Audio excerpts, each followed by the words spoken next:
Bonjour tout le monde! Comme vous pouvez voir, je ne me trouve pas dans une station de Radio-Canada. Je suis chez moi, comme plusieurs d'entre vous, en isolement préventif ou en quarantaine. Puis on s'est dit qu'avec toutes les informations qu'on reçoit sur le coronavirus, peut-être que vous avez envie de vous changer les idées.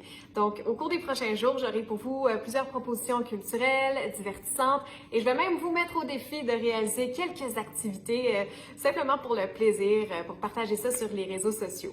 Mais avant de vous lancer le défi, je voulais vous parler de radiothéâtre parce que c'est difficile pour une personne comme moi d'imaginer qu'à une certaine époque, dans les années 40, 50, 60, les gens se réunissaient au salon, non pas pour regarder la télévision, Netflix, mais pour écouter la radio. Donc des feuilletons radio qu'on écoutait tout le monde ensemble.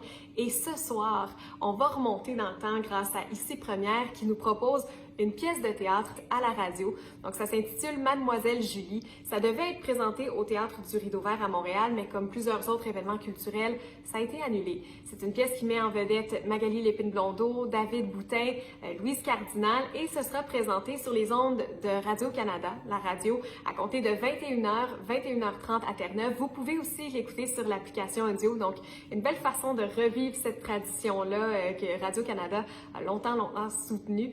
Et puis, je vous ai parlé d'un défi, le voici. Comme on parle de théâtre et qu'on cherche souvent des idées créatives et originales à faire avec la famille à la maison, moi, ce que je vous propose, c'est de monter ou d'improviser une pièce de théâtre. Vous pouvez même refaire une scène de film que vous aimez particulièrement. Les enfants, les conjoints, les animaux de compagnie sont les bienvenus. Partagez ça avec nous dans les commentaires. Avec des costumes, c'est encore mieux aussi. Donc, partagez ça avec nous. L'important, c'est vraiment juste de nous faire sourire dans les temps un petit peu plus difficiles. Et parlant de nous faire sourire, il y a un groupe Facebook qui m'a beaucoup fait sourire aujourd'hui. Ça s'appelle Ça va bien aller, Nouveau-Brunswick. C'est des enfants qui dessinent des arcs-en-ciel puis qui collent ça dans la fenêtre pour aider les gens à l'extérieur à garder le moral, à se dire que tout va bien aller. Alors, une belle initiative que je conseille à tout le monde de recréer. Et là-dessus, moi, je vous dis, passez une belle journée, lavez-vous les mains, protégez-vous bien, puis je vous reviens avec d'autres propositions culturelles.